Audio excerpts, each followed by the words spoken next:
नमस्कार दोस्तों, एजुकेशन 24 में आपका स्वागत है। आज का वीडियो आप सभी के लिए बहुत ही खास होने वाला है, क्योंकि आज के इस वीडियो में आपको बीए थर्ड ईयर के 5th सेमेस्टर में आपका जो सब्जेक्ट है हिस्ट्री यानी कि इतिहास, उसके अंदर एग्जाम में कौन कौन से क्वेश्चन आने वाले हैं, इस वीडियो के अंदर मैं आपको एग्जाम में आने वाले क्वेश्चन के बारे में बताऊँगा। सो आप इस वीडियो को ध्यान से देखिएगा ताकि एग्जाम में आने वाले क्वेश्चन के बारे में आपको पता चल सके। तो ये बिना किसी देरी के हम लोग शुरू करते हैं और हिस्ट्री के 5th सेमेस्टर में जो भी एग्जाम में क्वेश्चन आने वाले हैं उन आने वाले क्वेश्चन के बारे में जानते हैं। तो यहाँ पे सबसे पहले हम लोग अति लघु उत्तरीय प्रश्नों के बारे में जानेंगे, यानी कि very short answer type question के बारे में जानेंगे। तो यहाँ पे अति लघु उत्तरीय प्रश्नों में पहले प्रश्न की बात की जाए तो यहाँ पे आपका पहला प्रश्न दिया हुआ है 1857 ईस्वी के विद्रोह की असफलता के 2 प्रमुख कारणों को लिखिए। पहला क्वेश्चन कर रहा है जो 1857 ईस्वी में विद्रोह हुआ था उसकी असफलता के कौन कौन से प्रमुख कारण हैं। यहाँ पे आपको 1857 ईस्वी के विद्रोह की असफलता के 2 प्रमुख कारणों को लिखना है, यानी कि जो विद्रोह हुआ था 1857 में वो असफल क्यों हुआ, उसकी असफलता के कौन कौन से प्रमुख कारण हैं, उन कारणों में से 2 प्रमुख कारणों के बारे में आपको लिखना है।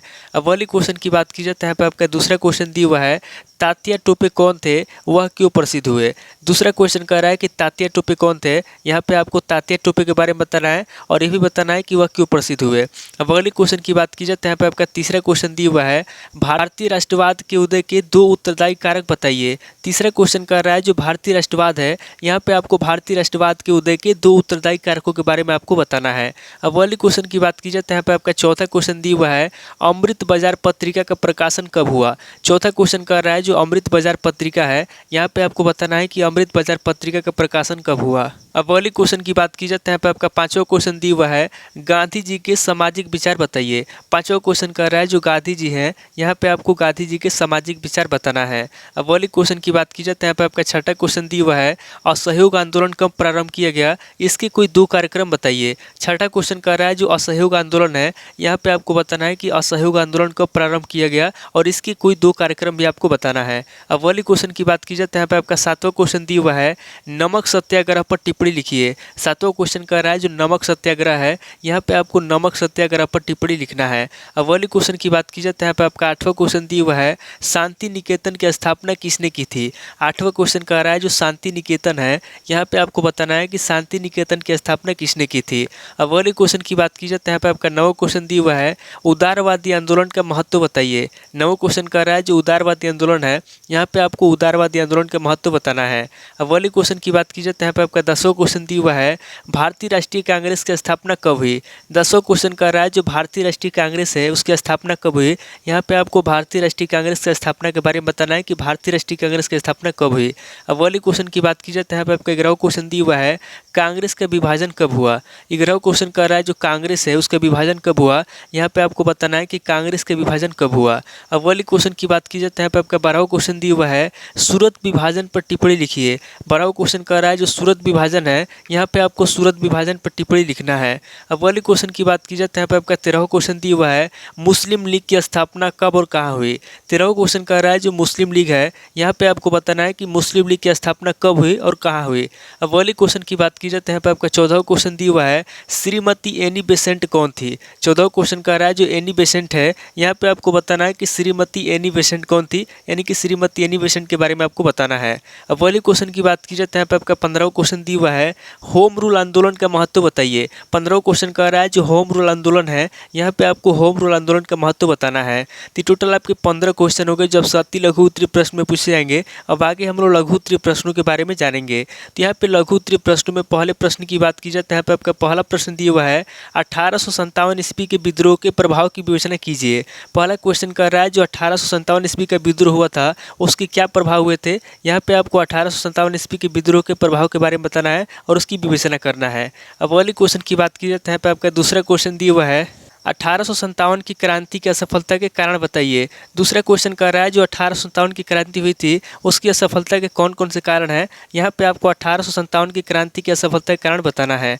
अब वाली क्वेश्चन की बात की जाए तो यहाँ पे आपका तीसरा क्वेश्चन दिया हुआ है भारतीय राष्ट्रवाद के उदय के उत्तरदायी कारकों की विवेचना कीजिए। दूसरा क्वेश्चन कर रहा है जो भारतीय राष्ट्रवाद है, यहाँ पे आपको भारतीय राष्ट्रवाद के उदय के उत्तरदायी कारकों के बारे में बताना है और उसकी विवेचना करना है। अब वाली क्वेश्चन की बात की जाए तो यहाँ पे आपका तीसरा क्वेश्चन दिया हुआ है गांधी जी के राजनीतिक विचार बताइए। तीसरा क्वेश्चन कर रहा है जो गांधी जी के राजनीतिक विचार है, यहाँ पे आपको गांधी जी के राजनीतिक विचारों के बारे में आपको बताना है।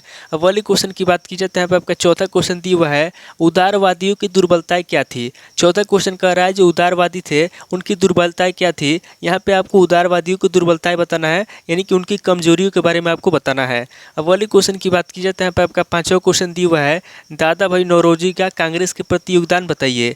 पांचवा क्वेश्चन कर रहा है जो दादा भाई नौरोजी है, यहाँ पे आपको दादा भाई नौरोजी का कांग्रेस के प्रति योगदान बताना है। अब वाली क्वेश्चन की बात की जाए तो यहाँ पे आपका छठा क्वेश्चन दिया हुआ है उग्रवादी आंदोलन में हिंदू धर्म के पुनरुत्थान की क्या भूमिका थी। छठा क्वेश्चन कह रहा है जो उग्रवादी आंदोलन है, यहाँ पे आपको बताना है कि उग्रवादी आंदोलन में हिंदू धर्म के पुनरुत्थान की क्या भूमिका थी। अब वाली क्वेश्चन की बात की जाए तो यहाँ पे आपका सातवां क्वेश्चन दिया हुआ है उग्रवादी आंदोलन का महत्व बताइए। सातवां क्वेश्चन कह रहा है जो उग्रवादी आंदोलन है उसका क्या महत्व है, यहाँ पे आपको उग्रवादी आंदोलन का महत्व बताना है। अब वाली क्वेश्चन की बात की जाए तो यहाँ पे आपका आठवां क्वेश्चन दिया हुआ है लाल बाल और पाल पे संक्षिप्त टिप्पणी लिखिए। आठवां क्वेश्चन कह रहा है जो लाल बाल और पाल है, यहाँ पे आपको लाल बाल और पाल पे संक्षिप्त टिप्पणी लिखना है। अब वाली क्वेश्चन की बात की जाए तो यहाँ पे आपका नौवां क्वेश्चन दिया हुआ है स्वदेशी आंदोलन के मुख्य कार्यक्रम क्या थे। नौवां क्वेश्चन कह रहा है जो स्वदेशी आंदोलन है, यहाँ पे आपको बताना है कि स्वदेशी आंदोलन के मुख्य कार्यक्रम क्या थे। अब वाली क्वेश्चन की बात की जाए तो यहाँ पे आपका 10वां क्वेश्चन दिया हुआ है मुस्लिम लीग के लक्ष्यों तथा उद्देश्यों को स्पष्ट कीजिए।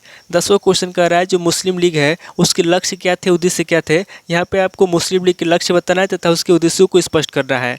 अब वाली क्वेश्चन की बात की जाए तो यहाँ पे आपका 11वां क्वेश्चन दिया हुआ है होम रूल आंदोलन में एनी बेसेंट की भूमिका की विवेचना कीजिए।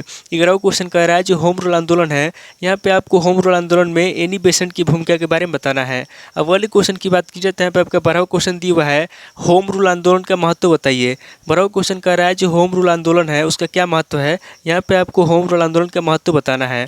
तो टोटल आपके 12 क्वेश्चन हो गए जो आपसे लघु उत्तरीय प्रश्न में पूछे जाएंगे। अब आगे हम लोग दीर्घ उत्तरीय प्रश्नों के बारे में जानेंगे। तो यहाँ पे दीर्घ उत्तरीय प्रश्नों में पहले प्रश्न की बात की जाए तो यहाँ पे आपका पहला प्रश्न दिया हुआ है 1857 ईस्वी के विद्रोह के कारणों एवं परिणामों का विवेचन कीजिए।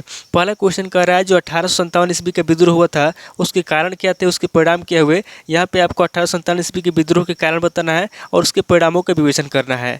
अब वाली क्वेश्चन की बात की जाए तो यहाँ पे आपका दूसरा क्वेश्चन दिया हुआ है भारत में राष्ट्रवाद के उदय के उत्तरदायी कारकों की विवेचना कीजिए। दूसरा क्वेश्चन कह रहा है जो भारत में राष्ट्रवाद के उदय के उत्तरदायी कारक हैं, यहाँ पे आपको भारत में राष्ट्रवाद के उदय के उत्तरदायी कारकों के बारे में बताना है और उन कारकों की विवेचना करना है। अब वाली क्वेश्चन की बात की जाए तो यहाँ पे आपका तीसरा क्वेश्चन दिया हुआ है टैगोर के राष्ट्रवादी विचारों की विवेचना कीजिए। तीसरा क्वेश्चन कह रहा है जो टैगोर है, यहाँ पे आपको टैगोर के राष्ट्रवादी विचारों की विवेचना करना है, यानी कि टैगोर के राष्ट्रवादी विचारों के बारे में आपको बताना है। अब वाली क्वेश्चन की बात की जाए तो यहाँ पे आपका चौथा क्वेश्चन दिया हुआ है गांधी जी के प्रमुख विचारों पर प्रकाश डालिए। चौथा क्वेश्चन कह रहा है जो गांधी जी के प्रमुख विचार हैं, यहाँ पे आपको गांधी जी के प्रमुख विचारों पर प्रकाश डालना है। अब वाली क्वेश्चन की बात की जाए तो यहाँ पे आपका पांचवा क्वेश्चन दिया हुआ है गोपाल कृष्ण गोखले और दादा भाई नौरोजी पर टिप्पणी लिखिए। पांचवा क्वेश्चन कह रहा है जो गोपाल कृष्ण गोखले हैं और जो दादा भाई नौरोजी हैं, यहाँ पे आपको इन दोनों के ऊपर टिप्पणी लिखना है। अब वाली क्वेश्चन की बात की जाए तो यहाँ पे आपका छठा क्वेश्चन दिया हुआ है उग्रवाद से आप क्या समझते हैं, उग्रवादी आंदोलन के कारणों का उल्लेख कीजिए। छठा क्वेश्चन कह रहा है कि उग्रवाद से आप क्या समझते हैं, यहाँ पे आपको सबसे पहले उग्रवाद के बारे में बताना है, उसके बाद आगे आपको उग्रवादी आंदोलन के कारण बताना है और उसका उल्लेख करना है। अब वाली क्वेश्चन की बात की जाए तो यहाँ पे आपका सातवां क्वेश्चन दिया हुआ है स्वदेशी आंदोलन पर एक निबंध लिखिए। सातवां क्वेश्चन कह रहा है जो स्वदेशी आंदोलन है, यहाँ पे आपको स्वदेशी आंदोलन पर एक निबंध लिखना है। अब वाली क्वेश्चन की बात की जाए तो यहाँ पे आपका आठवां क्वेश्चन दिया हुआ है अलीगढ़ आंदोलन और मुस्लिम सांप्रदायिकता पर इसके प्रभाव पर एक निबंध लिखिए।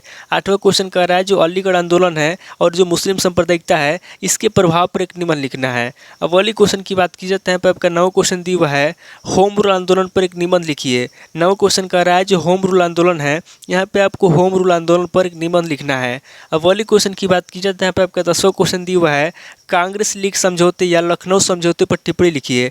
10वां क्वेश्चन कह रहा है जो कांग्रेस लीग समझौता है या फिर जो लखनऊ समझौता है, यहाँ पे आपको कांग्रेस लीग समझौता या फिर लखनऊ समझौते पर टिप्पणी लिखना है। तो टोटल आपके 10 क्वेश्चन अगर जब से दीर्घ उत्तरीय प्रश्न में पूछे जाएंगे तो इस वीडियो के अंदर मैंने आपको अति लघु उत्तरीय प्रश्न, लघु उत्तरीय प्रश्न और दीर्घ उत्तरीय प्रश्न तीनों तरह के प्रश्नों के बारे में बता दिया जो आपसे आपके BA थर्ड ईयर के 5th सेमेस्टर में हिस्ट्री के एग्जाम के अंदर पूछे जाएंगे। तो दोस्तों आज इस वीडियो को मैं पे स्किप करता हूँ, मिलता हूँ आपसे नेक्स्ट वीडियो में। अगर आपको वीडियो अच्छा लगा तो वीडियो को लाइक कीजिए, शेयर कीजिए और कमेंट करके बताइए कि आपको नेक्स्ट वीडियो किस टॉपिक ऊपर चाहिए। थैंक यू दोस्तों।